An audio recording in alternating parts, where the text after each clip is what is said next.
मकान का उद्घाटन होता है ना, है या मकान का पाया रखाता है, कोई नया प्लाट बन रहा है, मकान बन रहा है और उसमें कोई नया पाया, पहली बार अगर कोई पाया रखा रहा है, कोई बीम बन रहा है, कॉलम बन रहा है, उसमें नीचे पाया बना रहा है, तो उसमें जो ब्राह्मण होते हैं, आप जिन वास्तुशास्त्री से पूछेंगे, ब्राह्मण जन से पूछेंगे कि हमारा मकान बन रहा है, खड्डा खुद रहा है, तो उसमें पहले क्या चीज रखें, तो वो बता देगा। इसमें आप नाग नागिन का जोड़ा रख दीजिए, इसमें आप थोड़ा सा कलश में शक्कर भरकर उसमें अमरबेल के टुकड़े डालकर रख दीजिए।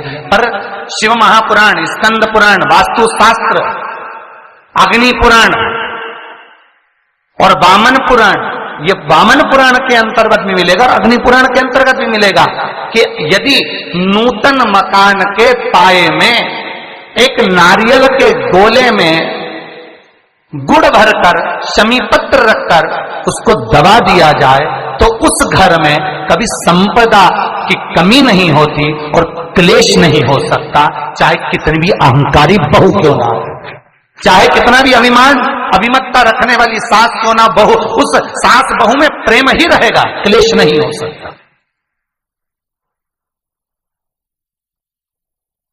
उसमें विवाद नहीं हो सकता।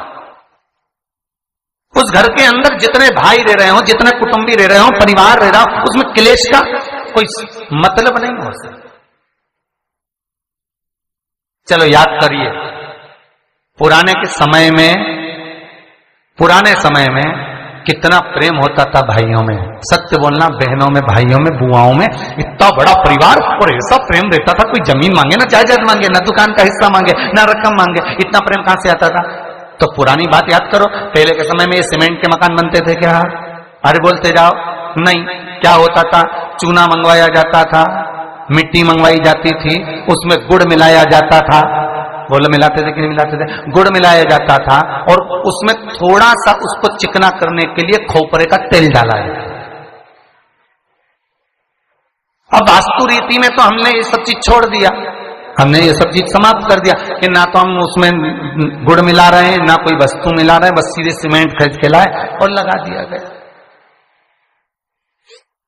पर उसका वास्तु तत्व क्या है? उसका वास्तु जैसे कोई बहुत बीमार व्यक्ति है, बहुत बीमार है, बहुत बीमार, और उसको कोई औषधि नहीं लग रही, उसको कोई औषधि काम ही नहीं कर रही, तो आप जब उसको भोजन कराएं, पानी पिलाएं, आप उसको कुछ भी खिलाएं, चाहे जूस पिला रहे हो, भोजन करा रहे हो, चाहे सूप पिला रहे हो, उसका मुख यदि आप पूर्व में रखकर खिलाएंगे तो 15 दिन के अंदर वो अपने हाथों से भोजन करना चालू कर देगा। 15 से 16वां दिन नहीं होगा। पर यदि आप उसको उत्तर का मुख रखकर, आप उसको पश्चिम का मुख रखकर बीमार व्यक्ति को अगर भोजन कराएंगे, दक्षिण का मुख रखकर भोजन कराएंगे, तो उसको औषधि लगने में बहुत समय लगता है महाराज। औषधि इसको 15 दिन बहुत हो गए, बहुत। जैसे दक्षिण की ओर मुख कर कर भोजन करने वाले व्यक्ति का उदर, पेट, वो कहते ना रोग हो जाते, पेट के रोग बहुत सारे हैं महाराज, बहुत रोग है महाराज।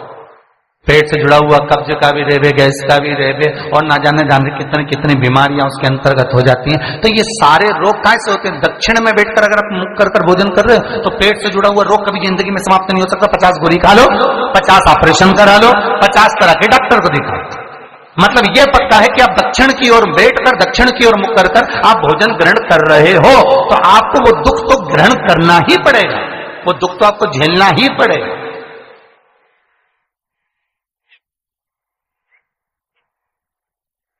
तो भगवान शिव की कथा कर रही है, स्कंद पुराण वर्णन कर रही है महाराज, सुंदर अग्नि पुराण और वामन पुराण कर रही है।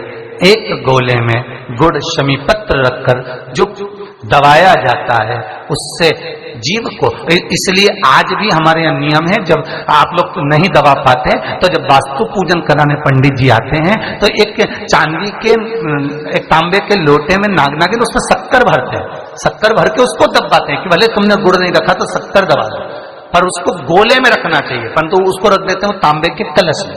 नियम वही है पर उसको चेंज कर दिया गया समय अवस्था में कर दिया कि उसमें तांबे का कलश रखो, चांदी का नाग नागिन रखो, शक्कर भरो, फिर दबा। और नियम वो है कि नारियल का गोटा हो, गुड़ भरा हो, उसमें भले तुम नाग नागिन रखो चाहे कुछ भी रखो, पर समीप पत्र अगर रख दिया तो नाग नागिन की भी जरूरत नहीं है। समीप पत्र रख दिया तो वास्तु की मूर्ति रखने की भी जरूरत नहीं है। समीप पत्र में 33 कोटि देवता एक एक पत्ती के रूप में उस समीप पत्र के भीतर विराजमान रहते हैं, जिसको हम विराजमान कर रहे होते। सुख, समृद्धि, वैभव, आनंद देते। बेलपत्री के पेड़ के नीचे हल्दी का शिवलिंग का निर्माण करो। हल्दी पिसी हुई हल्दी का शिवलिंग का निर्माण करो, उसका पूजन कर कर घी का दिया लगाकर भगवान शंकर की वही हल्दी का शिवलिंग का तिलक अपने हृदय पर, चाहे पुरुष हो चाहे स्त्री हो, अपने हृदय पर कंठ के पास उस तिलक को लगाएं और बाबा का विसर्जन उसी बेलपत्री के पेड़ के नीचे जल डालकर कर दें। महाराज, यश मिलना प्रारंभ हो जाता है। केवल ये यश के लिए ही नहीं होता, इसका एक क्रम और है। मान लो आप किसी मीटिंग में बैठे हो, किसी अच्छी जगह पर बैठे हो, किसी कंपनी के इंटरव्यू में बैठे हुए हो, कोई कंपनी आपके कॉलेज में आई है और आप उसमें सिलेक्ट नहीं हो रहे, तो उसके लिए भी ये कार्य पूर्ण है उसके लिए। और ये कहां पर भी काम आता है महाराज। मान लो आप किसी कार्य के लिए जा रहे हो और वो कार्य बहुत जरूरी है कि इस व्यक्ति से मुझे ये पैसे निकलवाना है, इस व्यक्ति से मुझे ये काम निकलवाना है, और वो व्यक्ति बहुत दिन से हाथ में आ ही नहीं रहा, तो उसके लिए भी ये कार्य किया जाए। अर्थात कीर्ति शुद्ध हो, पवित्र हो और यश की प्राप्ति। हल्दी का अब स्त्री कहे कि हम शंकर की आराधना कर सकते हैं, हाँ। स्त्री कहे हम शिव को स्पर्श कर सकते हैं, हाँ, क्यों नहीं। क्या हम हनुमान चालीसा पढ़ सकते, क्यों नहीं। अगर सुंदरकांड पढ़ सकते, क्यों नहीं। हनुमान और शिव एक ही है, हनुमान और शिव एक ही स्वरूप है, और उस स्वरूप का स्पर्श होना कोई गलत नहीं। कई लोग कहते हैं हनुमान जी के मंदिर में दिया लगाएं कि ना लगाएं, क्यों नहीं। भगवान शंकर पर जो जल चढ़ता है वो उत्तर दिशा की ओर क्यों जाना चाहिए, ठीक है। और पूजन करने वाले व्यक्ति को महाराज दक्षिण में बैठकर उत्तर की ओर मुख कर कर शंकर का अनुमोदन क्यों करना चाहिए, ठीक है। जब हम शिव जी की अर्चना करते हैं तो हमारा मुख कहां ज्यादा होना चाहिए, उत्तर की ओर, ठीक है। दक्षिण में, दक्षिण की ओर से हम बैठे हैं, जहां भगवान का जल जा रहा है महाराज उस ओर देखते हुए, अर्थात उत्तर की ओर हमारा मुख होकर हम भगवान के शंकर की आराधना करें। जैसे पूर्व अभिमुख होकर शिव की जो आराधना करी जाती है वो एक श्रेष्ठता का फल देती है, फल देगी, मना नहीं है। पश्चिम की ओर मुख कर कर जो शंकर की आराधना करी जाती है उसका फल मिलेगा, मना नहीं है। पर दक्षिण में बैठकर उत्तर की ओर मुख कर कर जब हम शंकर की आराधना करते हैं उसका जो फल होता है वो शीघ्र प्राप्त होता है। पर ज्यादातर लोग कैसे करते हैं, आप लोगों ने भी तो करा होगा, बोलो जरा जम के, कहां बैठते हो महाराज जी, उत्तर की ओर तो जलाधारी का मुख है, ऐसे एक सहज भाव।